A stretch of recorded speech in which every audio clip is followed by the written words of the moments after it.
Welcome again to Stories from Under the Bowl of Night. In this video, I'd like to continue what I was discussing in the previous video, going over the design process for the Temple of All Gods.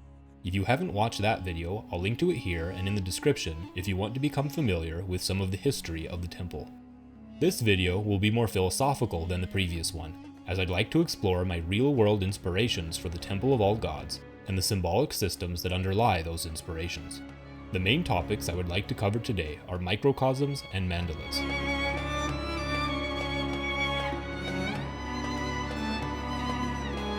I had a few goals in mind when designing the Temple of All Gods. The first was to make a beautiful and mysterious setting for my novel. The second was to create a kind of mind palace to encode the many philosophical ideas I have encountered while studying for Under the Bowl of Night. During my studies, I realized there were many overlapping patterns between major religious and philosophical systems of the world. The Temple of All Gods occurred to me as a setting for my novel because I wanted to explore the ramifications of the different belief systems I was encountering. I wanted to have a setting where these systems could be debated, compared, contrasted, and synthesized in order to draw out universal truths. My overarching design concept for the temple was the idea of a microcosm.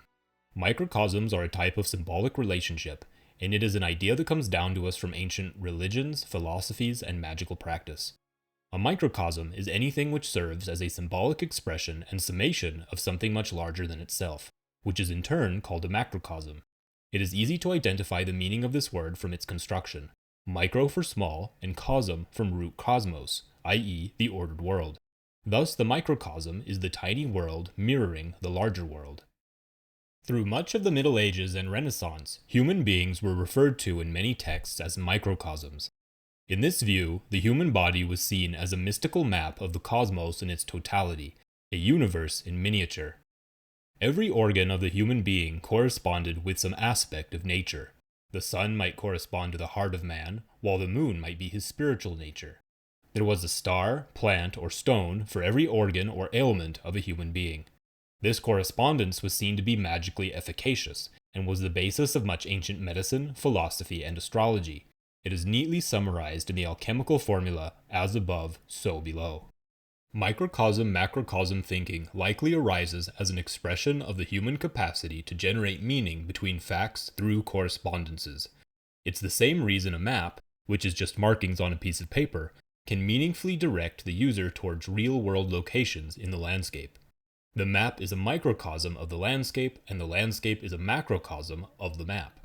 But the microcosm-macrocosm idea was much more magically charged in the minds of ancient peoples.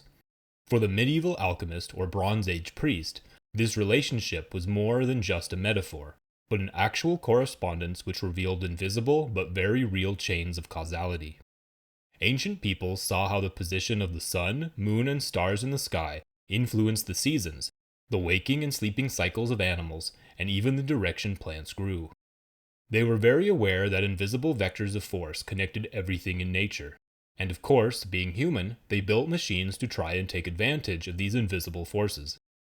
Now, I'm being a little facetious because they didn't think of them as machines in the same sense we think of machines as modern materialists. But nonetheless, the relationship between technology and the ancient practices of magic are almost indistinguishable. We build power plants to channel cosmic energy, and they built microcosms. Temples of antiquity were often designed as microcosms. From the multi-leveled ziggurats of Sumer and Babylon to the mandirs of India and the cathedrals of Europe, the ancients designed these structures as miniature models of the cosmic order as they conceived it. They did this in hope that through reproducing the universe at a more manageable scale, they would be able to gain mastery over it and achieve harmony within it.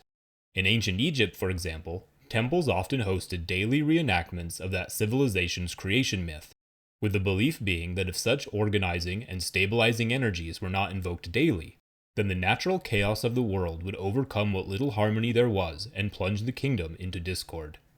The primary role of ancient temples was to serve as a palace for the personifications of the various aspects of nature and humanity. The gods as conceived in these cultures were often aspects of nature anthropomorphized or facets of the worshipper's own psyche projected onto image and ritual. We are familiar with the elemental pantheon of gods, the Indo-European sky father from whom descends Indra, Zeus, and Odin, the all-embracing mother of the universe known variously as Ishtar, Isis, Venus, or Asherah, the gods of sun and moon, wind and rain, life and death. Each of these gods were anthropomorphic personifications of the elements of nature. These were often combined and associated with gods who were the projected deifications of aspects of human life or mind, such as war, anger, love, the home, agriculture, industry, or even such abstractions as justice, civilization, and being itself. Each of these aspects of reality had to be appeased and reverenced with specific ritual behavior, either to abate that god's influence or court its favor. Together, these gods constituted the grand parade of cosmic forces which compose our world, and therefore are themselves an abstract means of conceiving of the universe in its totality, a microcosm. The Temple of All Gods is also a microcosm of the world as understood by the people of Under the Bowl of Night. Its layout, shrines, and depictions of gods are so arranged as to create a map of time and space, reflecting both the physical and spiritual composition of their world, as well as its evolution through time. But in order to make sense of this space and time arrangement, I am going to need to discuss the microcosm idea in finer detail, specifying the components one usually finds in a microcosm and the principles these components represent. To do this, I will need to discuss mandalas. Mandalas are mystical diagrams depicting both the unity and diversity of the cosmos at all levels of expression. Mandalas are microcosms. Mandala is a Sanskrit word meaning disk.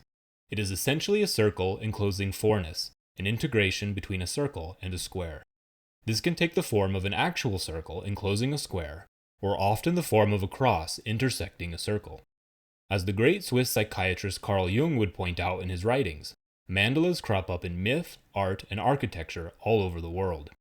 This pattern, Jung argued, is the visual manifestation of deep integrative functions of the psyche, and represent the process by which the mind coalesces the disparate parts of psychic energy into a functioning whole. Jung called this mental program the self, and attributed to it primary significance in his models of the unconscious. We are complex beings with terribly complex minds, a large part of whose circuitry and reasoning is hidden from us. Where do our words come from, our likes and dislikes, the monologue in our heads? What is the source of our inspirations? All these things emerge out of the dark waters of the unconscious, and it is the self which binds all these things together, the program which takes all the subroutines and makes them one. In this way, it serves as a kind of inner temple, a microcosm mapping out the universe of the mind and connecting the person to the totality of their psyche. As a result of its deep archetypal nature, we see this shape crop up all over the world, from the meditative mandalas of Buddhists to the 4 square ziggurats of ancient Mesopotamia, the pyramids of Egypt, and even the cruciform depictions of Christ. The fact that all of our largest and most philosophically comprehensive endeavors take this form, as opposed to some other shape, seems to speak to a deep spatio-temporal program in the brain. Therefore, when I was designing the layout of the Temple of All Gods, I imagined that the ancient mystics who designed it were aware of these deep patterns of the mind. They too were seeking a microcosm correspondence between the soul of human beings and the universe at large, and therefore designed their temple to be a mandala. And this is where I'd like to stop for now. In the next video, I want to go into more depth concerning the circle and square components of the mandala, handling each separately. Thank you again for watching this design exploration. If you'd like to see more content from Under the Bowl of Night, please like this video and subscribe or leave a comment. It would be very motivating to me, and I'd appreciate hearing what people have to think about my project. Thank you again for watching, and until next time, see you later.